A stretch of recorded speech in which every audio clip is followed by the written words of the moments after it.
அருள் புரிய வேண்டுமாமோ விட்டழுதை இசை மகளே கலை மகளே இசை மகளே கலை மகளே எனக்கு வருவாயமோ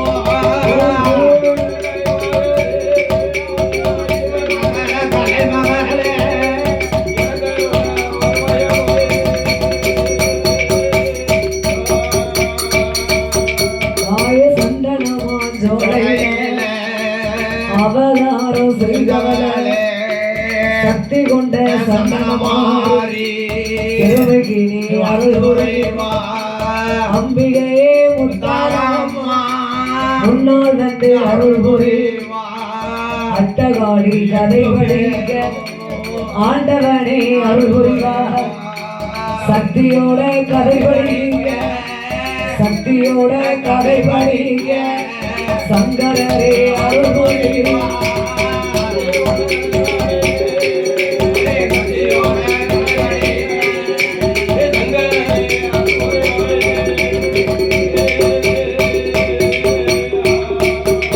சுவாமி ஆதிவெள்ளி கைலாசத்தில் ஆதிவெள்ளி கைலாசத்தில் ஆணி வண்ணால் முடி கொழுங்க யாரெல்லாம் கொழுவிருந்தார் அரணோடு பார்வதியோ அன்புடனே கொழுவிருந்தார் இந்திரலோகம் தன்னாரிலே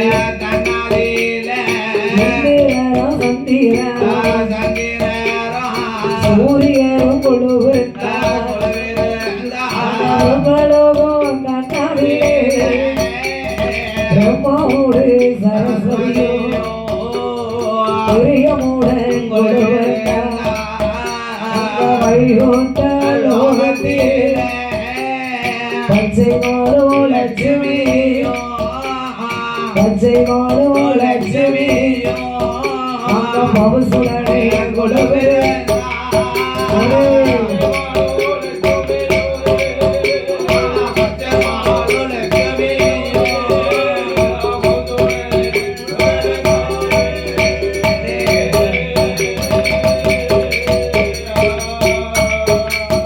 கொள்ளுவருக்கும் நாடையில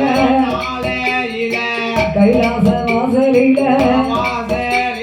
கடவுளான பகவானுக்கு தெய்வலோக ரம்பையெல்லாம் திருநடனம் ஆடுவாளா ரம்பையவா வருவாளே நடனங்கள் ஆடுவாளா ஊர்வசியாய் வருவாளே அம்மா உல்லாசமா பாடுவாளா கேரளியா வருவாளே மிருதங்கமும் போடுவாளே நல்ல சரஸ்வதியா வருவாளே வருவாளே சங்கீதங்கள்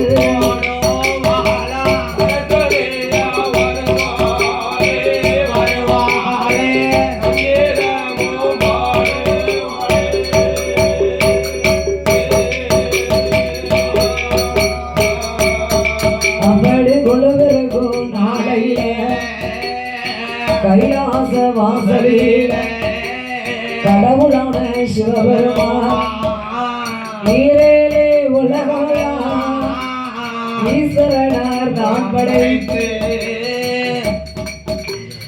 ஆண்டவனாகிய சிவபெருமான் ஈரேலே 14 உலகத்தை படைத்து 224 புவனங்களையும் படைத்தார்.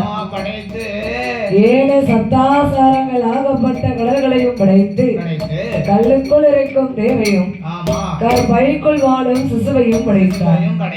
முட்டைக்குள் இருக்கும் குஞ்சியையும் ஆண்டவன் படைத்து படைத்த மனங்களுக்கு ஆண்டவன் பட்டினி இல்லாமல் படி இழக்க வேண்டும் என்று ஆதிசக்தியின் இடத்திலே அளக்கும்படியை வாங்கிக் கொண்டு ஆண்டவன் அகில உலகம் எல்லாம் எப்படி படி இழக்க வருகின்றார். படைத்தார் சிவன் உலகம் எல்லாம் உலகம் படைத்தார் சிவன் உலகம் எல்லாம் பாறையிலே புவனம் எல்லாம் எறும்பை ஆணை முதல் என்ன நாமங்களையும் ஈஸ்வரனாதான் படைத்தார். படைத்த மனுக்களுக்கு படியழக வேணும் என்று ஆண்டவன் தான் சிவபெருமான் ஆதிசக்தி இடமுடைய அளக்கும்படி வாங்குவார். அளக்கும்படி வாங்கிக் கொண்டு அகிலமெல்லாம் படியழக அவர் நாடி நல்ல வினையெடுத்து நாடு எங்கும் படியழக உரிய நல்ல வினையெடுத்து உலகமெல்லாம் படியழக படியழக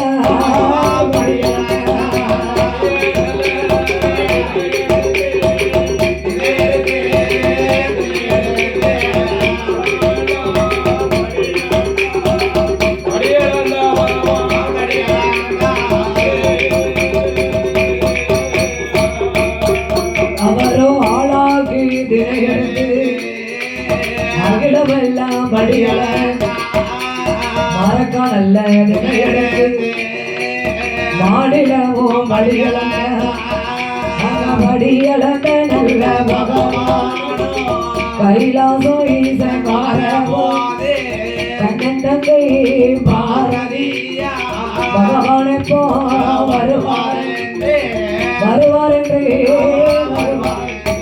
எதிர்பார்த்து இருப்பான் இருப்பாளா இருப்பான்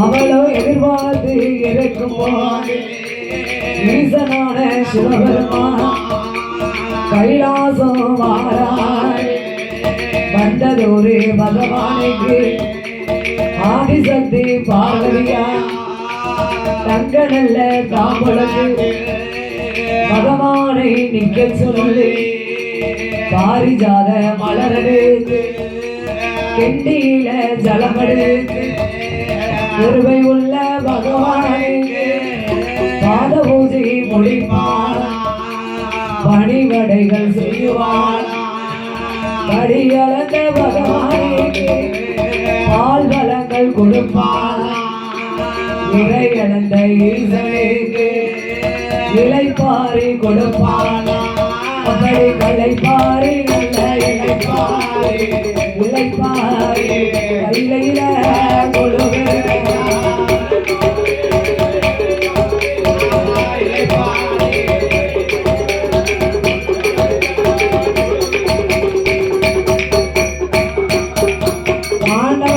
சிவபெருமாள் அகில உலகங்கள் எல்லாம் படியளக்க வேண்டுமே என்று ஆதி சக்தியாகப்பட்ட பார்வதி கையாலே படியரசி வாங்கினார்.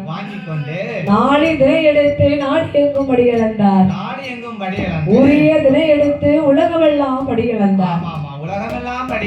ஆளாவுக்கு தினை எடுத்து அகிலமெல்லாம் படியளந்து மீண்டும் பகவான் கைலாசம் வருகின்ற போது பார்வதி என்ன செய்தார்? எதுக்கு காத்திருக்கா? படியிழந்து வரக்கூடிய பகவானுக்கு தங்க தாம்பலத்தை எடுத்து வைத்தார். அதிலே பகவானை நிக்க வைத்து பலவிதமான பாரிஜாத மலர்களை கொண்டு கெண்டியிலே ஜலம் எடுத்து கிருபை உள்ள பகவானுக்கு பாத பூஜை முடித்தார். சக்தி பணிவிடைகள் செய்தார். அப்படி சக்தியும் சிவனமாக கைலாசத்தில் கொழுவரத்து வருகின்ற போது பார்த்தால் ஆதிசக்தியாகப்பட்ட பார்வதி ஆதிசக்தி பார்வதியா ஆதிசக்தி பார்வதியா பகவான் கோடி வந்து ஆண்டவனே பகவானே பகவானே ஆதிசக்தி வார்த்தை கேளோ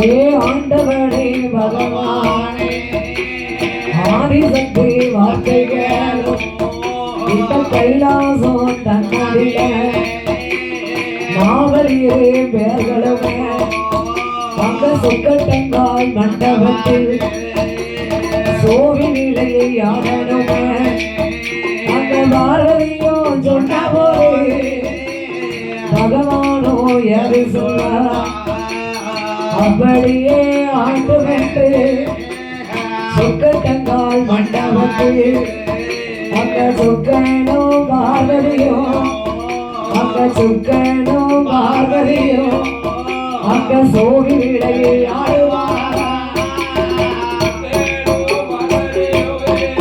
போல் போல்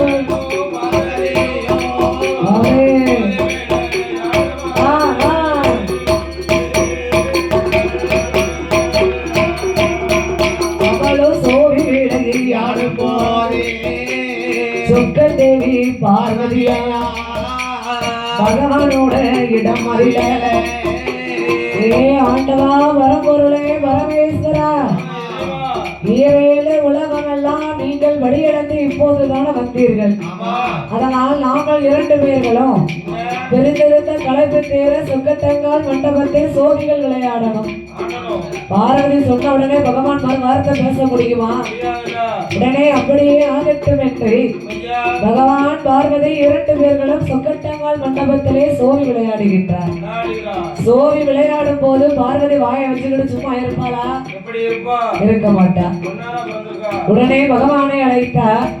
ஆண்டவா, ஈரேழு உலகமெல்லாம் நீங்கள் வடியிழக்க போனீர்கள் அல்லவா? யார் யாருக்கெல்லாம் நீங்கள் வடியிழக்க வந்தீர்கள்? அம்மா பார்வதி, கல்லுக்குள் இருக்கும் பேரைக்கும் பைக்குள் வாழும் சிசுவுக்கும் முட்டைக்குள் இருக்கும் குஞ்சிக்கும் இந்த ஆண்டவன் படி இழந்தேன். பகவான் படி இழந்தாரா? பகவான்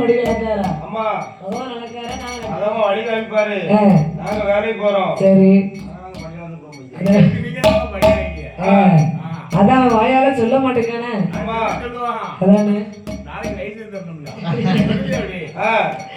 அதனால் ஆண்டவா, ஈரேழு உலகமெல்லாம் நீங்கள் படியிழந்து வந்தாலும் நீங்கள் படைத்த மானிட மனுக்கள் எல்லாம் உங்களைத்தான பகவானாக வணங்கி வராங்க. இந்த உலகிற்கு நீங்கள் தான கடவுளாக இருக்கின்றீர்கள். அப்படி கடவுளாக இருக்கக்கூடிய நீங்கள் மட்டும் காலையிலும் மாலையிலும் 2 பேர்களை வணங்கி வருவது யாரு? அந்த 2 பேர்கள் யாரு என்று எனக்கு தெரிய வேண்டும். அப்படி நீங்கள் கடவுளாக இருந்தீரையானால் உங்களுக்கு மேல் 2 கடவுள் இருக்கின்றார் என்றால் அவர்கள் யாருன்னு எனக்கு தெரியணும். இந்த உலகத்திற்கு நீங்கள் யாருன்னு எனக்கு இப்ப தெரியணும். ஏ பார்வதி, என் மீது உனக்கு சந்தேகம் வரவே கூடாது. ஈரேழு உலகத்தை நான் படைத்தாலும் இந்த உலகிற்கு நான் யாரு தெரியுமா? ஒன்றோ ஒன்றாண்டு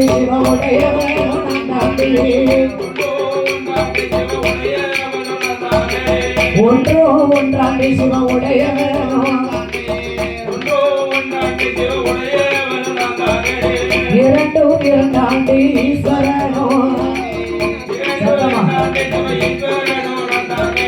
3 ஆண்டு முக்கனோ, 4 ஆண்டு 4 வேதங்களோ, 5 நல்ல 5 பஞ்சபூதமும் நான் தாண்டி, 5 பஞ்சபூதமும் நான் தாண்டி,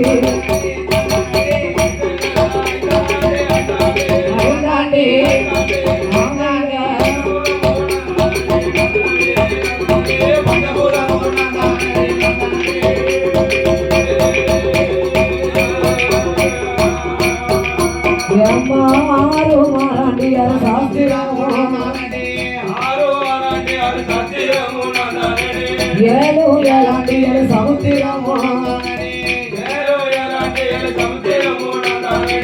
8 ஆண்டு 8 திசைகளுமே, 9 ஆண்டு நவக்கிரகங்கள், அம்மா 10 நல்ல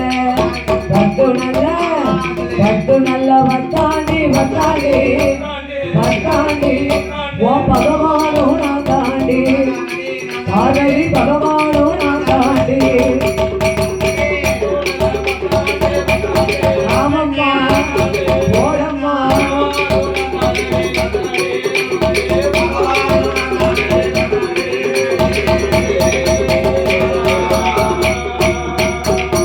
நான் அசைத்தால் அசையுமா அகில இந்த உலகமெல்லாம் நான் நகர்ந்தால் நகருமா நான் படைத்த உலகம் ஏடியம்மா வாழறியே இரவு நான் தான் பகலும் நான் இருளு நான் தான் ஒளியும் அடியே வருதி இரவு நான் தான் பகலும் நான் தான் இருளும்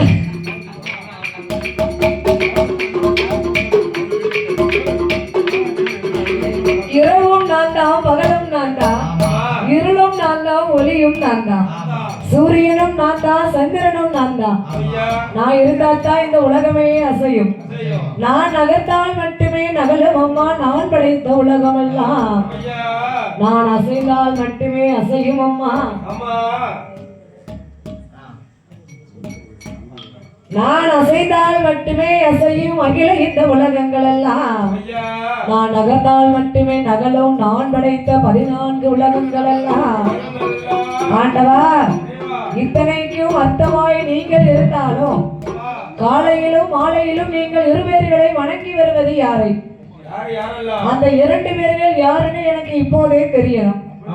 10 பொருளுக்கு அர்த்தமாய் பகவான் நீங்க இருக்க உங்களுக்கு மேல் 2 கடவுள் என்றால் அவர் யாரு?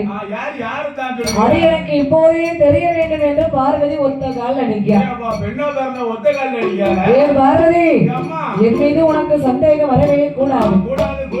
நீங்க வா, உனக்கு கைலாசத்துல ஆகாயத்துல உனக்கு அங்க என்ன தெரியுது? ஆகாயத்திலே உதித்து வரக்கூடிய அந்த ஆதித்தன் அருண பகவான், அந்த சூரிய பகவான் என்னுடைய வலதுகன், இரவில் தோன்றி வரக்கூடிய சந்திர பகவான் என்னுடைய இடதுகன். சூரியனும் சந்திரனும் இல்லை என்றால் சகல உலகங்கள் கிடையாது. சூரியன் மட்டுமே இருந்தாரே ஆனால் அவருடைய வெப்பத்தை நம்மளால தாங்க முடியுமா? முடியாது. அப்ப சந்திரன் மட்டுமே இருந்தாரே ஆனால் இப்ப இந்த உலகம் எப்படி இருக்கு? இருட்டா இருக்கும். நம்ம வீட்டுல 5 நிமிஷம் கரண்ட் போயிருச்சுன்னு வைக்க, நம்ம என்ன வரத்த வாரோம்,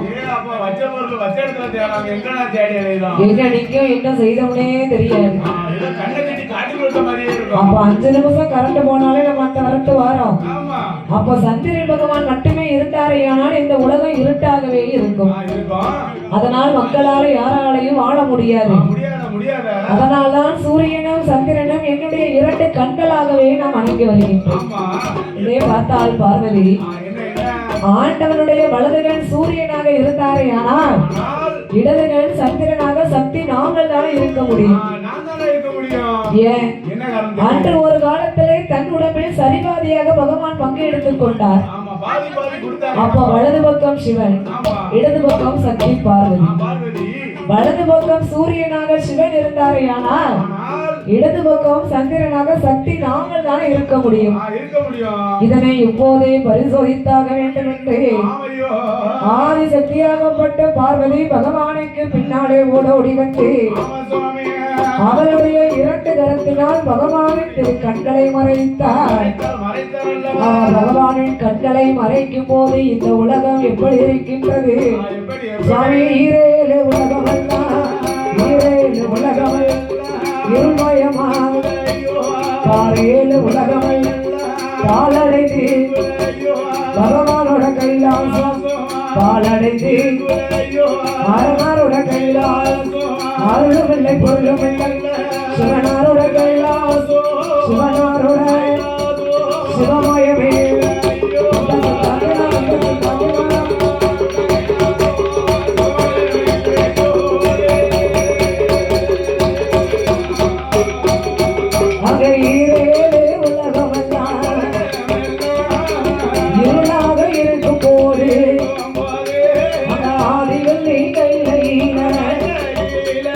அருளும் இல்லை பொருளும் இல்லை பகவானோட கைலாசம் பாலடைந்து இருக்கிற சிவனோட கைலாசம் சிவமயமே அங்கு இல்லை அந்த நல்ல வேலையில பூலோகம் தன்னடில மானிட மனுக்களுமே தேவாதி தேவர்களும் மூவாதி மூவர்களும் அந்த திக்கு மோகம் தெரியாமல் திக்கு மோகம் தெரியாமல் திகைத்து கொண்டு இருப்பார்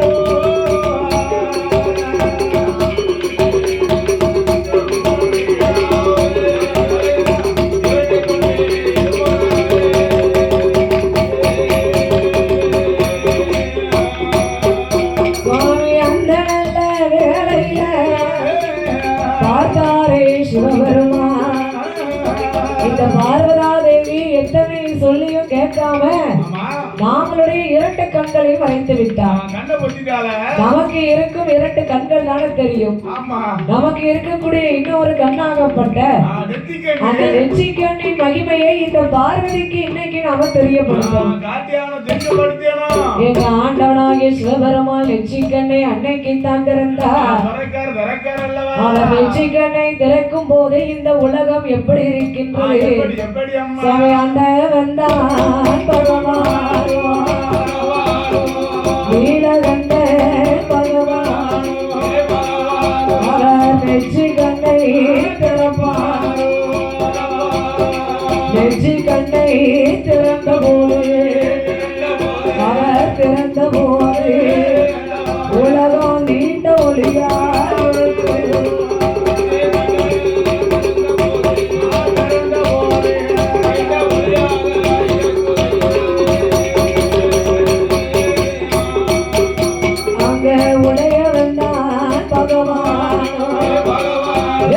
உச்சி கண்ணை திறப்பாரா உச்சி கண்ணை திறந்த போது அவர் திறந்த போது உலகம் ஒளிமயமாய்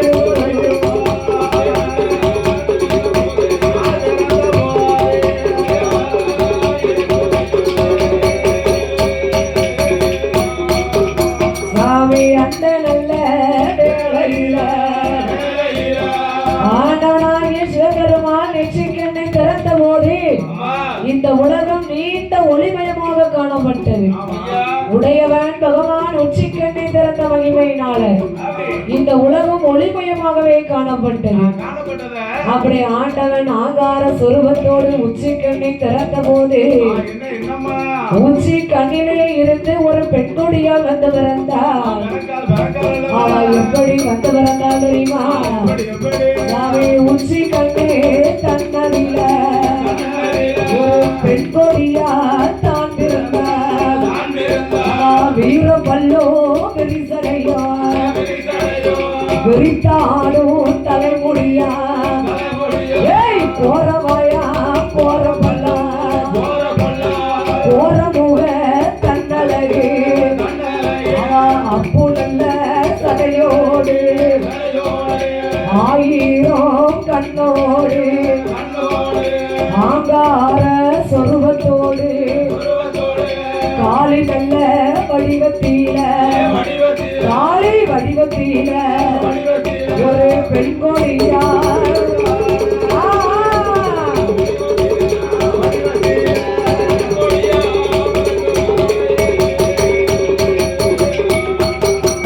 ஆண்டவனாகிய உச்சி கண்ணிலே இருந்து ஆங்கார சொருபத்தோடு வீர பல்லு விரிசடையும் கோரவாய் கோர பல்லு கோரமுக தன்னழகோடு அப்போ சடையழகி ஆயிரம் கண்ணோடு ஆங்கார சொருபத்தோடு காளி வடிவிலே ஒரு பெண் கொடியால் பிறந்தார்.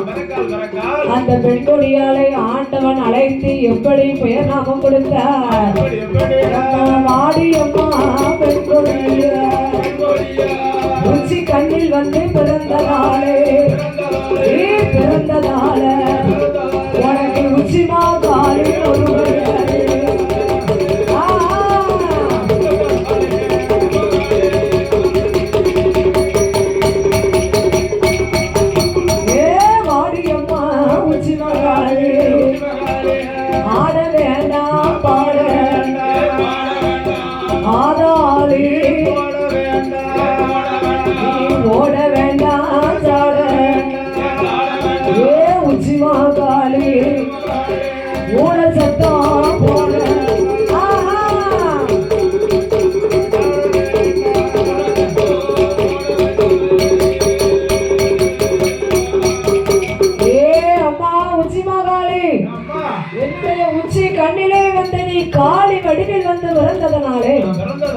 இன்று முதல் உனக்கு உலக சக்தி உச்சிமாகாளி ஒரு பெயர் என்ற ஆண்டவனாகிய சிவபெருமான்.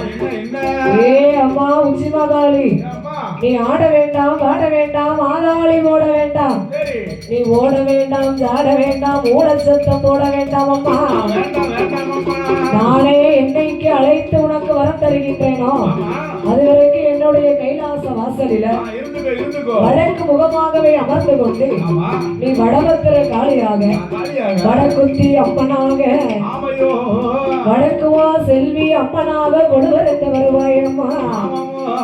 என் ஆண்டவனாகிய சிவபெருமாள் உச்சிமாகாளி அம்பிகைக்கு வாழ்த்தி வரத்தை கொடுத்து கைலாச வாசலிலே வடக்கு முகமாகவே அமர வைத்தார். அந்த நேரத்திலே ஆண்டவன் ஆகார சொருவத்தோடு உச்சிக்கண்ணை திறந்தார் பாருங்க. உச்சிக்கண்ணை திறக்கும் போது சிவபெருமானுக்கு அங்கமெல்லாம் வியர்வை. நாமளுக்கே கோபம் வந்ததுன்னு வைங்க, பிரஷர் தலைக்கு ஏறுது, உடம்பெல்லாம் சல சல சலன்னு வேர்க்கிறது. நமக்கே அப்படி இருந்ததுன்னா நாமளை படைத்த அந்த பகவான் கோபப்பட்டாருன்னா இந்த பூலோகம் தாங்குமா? முடியாது. அப்படி ஆண்டவன் ஆகார சொருவத்தோடு நெற்றிக்கண்ணை திறந்த மகிமையினால சிவபெருமாளுக்கு அங்கமெல்லாம் வியர்வையாய் வழிந்தது. அந்த வியர்வை துளி பூமியில் விழுந்தால் பூலோகம் தாங்காது என்று ஆண்டவனுக்கு 1008 சடாமுடி, ஒண்ணு இல்ல ரெண்டு இல்ல 1008 சடாமுடி. அதில் ஒரு முடியை எடுத்தார். சங்கர பகவானின் உடம்பில் உள்ள வியர்வையை துடைத்தார். சங்கர பகவானின் உடம்பில் உள்ள வியர்வையை துடைத்து சடாமுடியை ஒரு கரையாகவே வளைத்தார். அதுக்கு பிறகுதான் ஆத்தாங்கர, குளத்தாங்கர, கடற்கரைன்னு எப்படி பேர் வந்தது? சங்கர பகவானின் சடாமுடிதான் அந்த கரை. அதிலே இருக்கக்கூடிய வியர்வை துளிதான், அதிலே இருக்கக்கூடிய நீர் துளிதான் பகவானுடைய வியர்வை துளி. அப்படி ஆண்டவன் சடாமுடியை கரையாக வளை